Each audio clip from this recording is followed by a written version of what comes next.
nenhum passou a ter bócio. Eu quero que você entenda que as doses recomendadas de iodo na medicina são doses para prevenir e tratar bócio. As doses para prevenir e tratar câncer são coisas muito diferentes. E essa é a minha mensagem aqui hoje. Você vai ver que quando você dá uma dose maior de iodo, você produz no corpo, principalmente na tireoide, nas outras glândulas, uma substância chamada delta-iodolactona, que é um agente apoptótico. Poucos são os agentes apoptóticos que causam apoptose de célula cancerígena. O delta-iodolactona causa apoptose de célula cancerígena. Então você teve um aumento de 100 vezes na dose recomendada e um aumento na incidência de 100 vezes, diminuição na incidência de 100 vezes do bócio.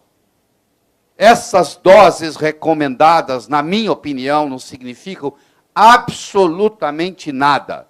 Elas foram feitas em 1941, antes da Segunda Guerra Mundial, sem nenhuma detecção. Naquela época não se media nada disso no sangue. É um grupo de burocratas que sentaram em volta de uma mesa e decidiram para o mundo quais seriam as doses ideais. E pior que nós acreditamos nelas. Sem nenhuma confirmação científica de nada. Quanto que você acha que deve dar de vitamina C por dia? Eu acho tanto, vamos fazer uma média. Vamos votar. Não se media vitamina C em 1941. Não se media iodo em 1941. Como é que eu posso determinar uma dose recomendada por dia se eu não tinha nenhum parâmetro para medir? Era puramente um exercício intelectual feito numa sala em volta de uma mesa, sem nenhum significado clínico. Zero. Por volta do início do século XX, a incidência de bócio nos Estados Unidos, nos estados de Michigan e Ohio, era de 40%. Em 1924, o sal foi iodado. Foi acrescentado iodeto de potássio ao sal. E em 1928 havia uma redução de 75%. Em 1951 não existia mais bócio, uma redução de 100% nos casos. Foi extinguido o bócio tiroidiano nos estados de Michigan e Ohio com o sal iodado. O sal iodado, ele cumpre essa finalidade. Só essa finalidade, prevenção de bócio. Ele não cumpre as outras finalidades, que são muito mais importantes. Vou deixar bem claro isso. A biodisponibilidade do sal, do iodeto de potássio no sal iodado é de 10%. E a dose é mínima, é de 77 microgramas por grama de sal. Só isso. Muito pouco. Hoje, recomenda-se que o adulto ingira 150 microgramas por dia de iodo, que a grávida, qual a mulher grávida que você lembra que o ginecologista pediu para ela aumentar a ingestão de iodo? Isso não acontece.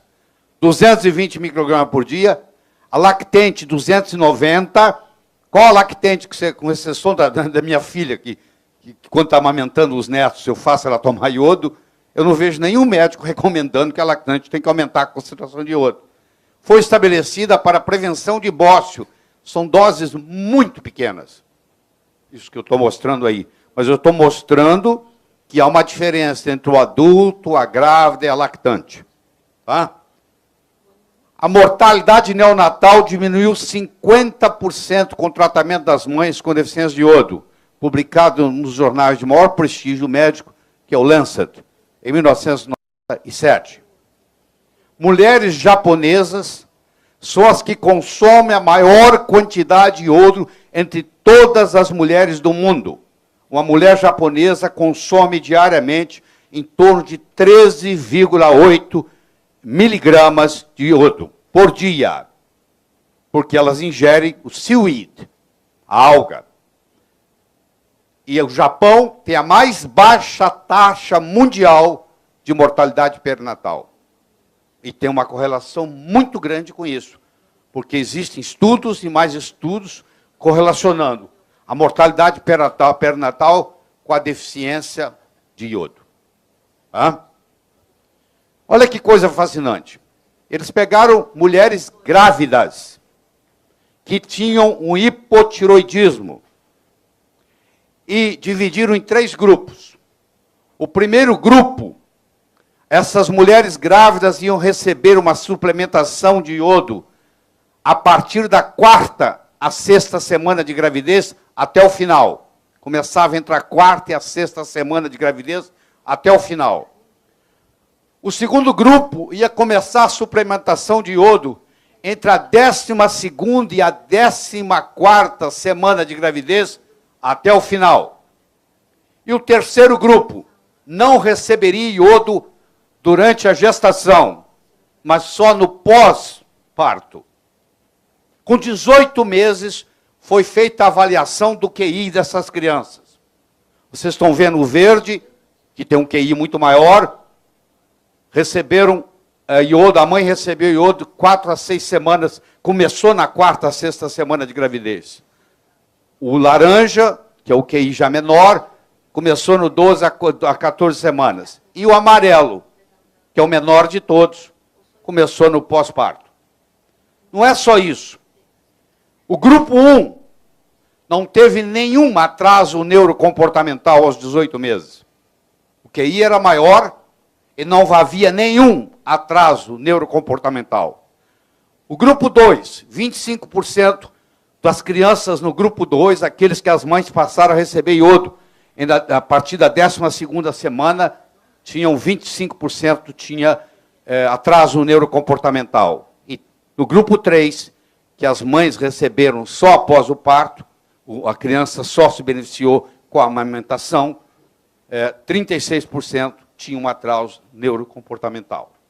A suplementação com iodo durante a gestação aumenta o QI da criança quando avaliado já aos 18 meses de vida.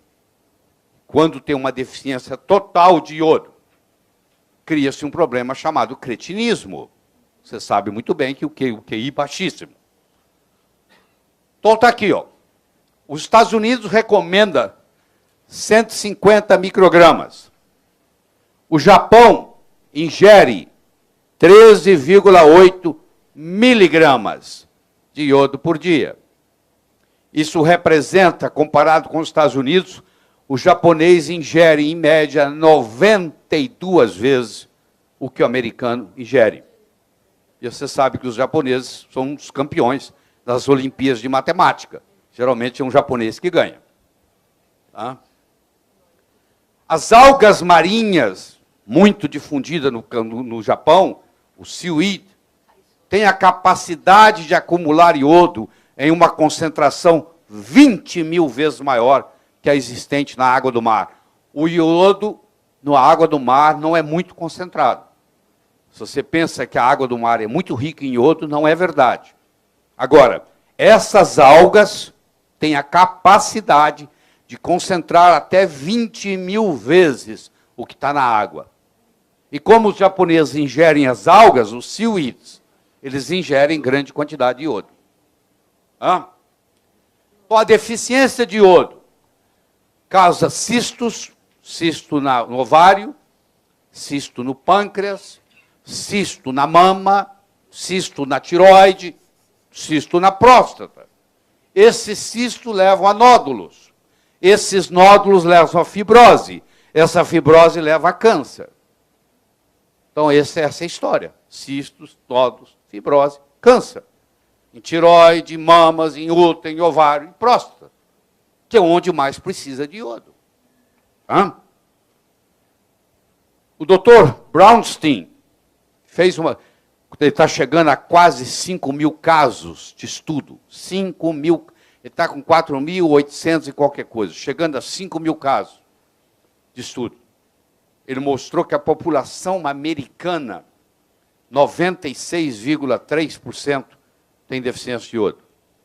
Eu acredito que a população brasileira não tem diferença disso, não.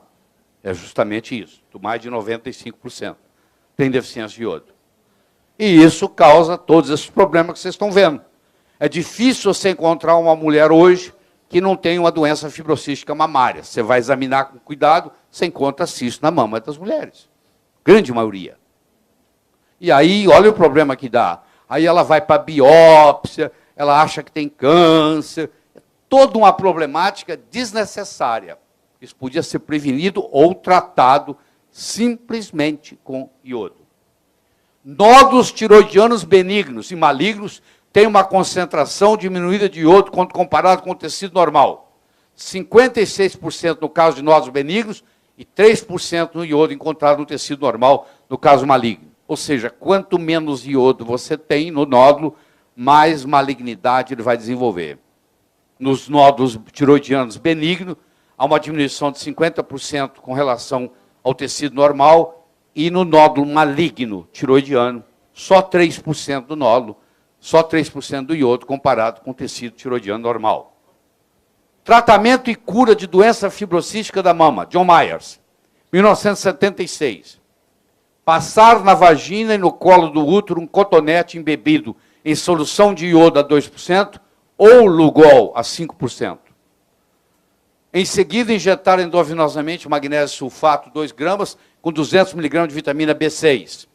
Repetir o procedimento semanalmente até desaparecimento total do cisto. Mais de 50% dos casos some na primeira aplicação. Em 40 minutos, a mulher não tem mais cisto de mama. A mulher vai dizendo para o doutor, doutor, os meus cistos estão desaparecendo. Isso na mesa obstétrica. 40 minutos, a maioria some, não tem nada. Isso foi publicado pelo John Myers, está aqui a publicação original dele, em 1976. E aqui está, ó, funciona todas as vezes. Olha que coisa simples, ao invés de ficar fazendo biópsia e não sei o quê, é simplesmente você aplica iodo no colo do útero, ou você aplica iodo oral, espera, aqui no Brasil,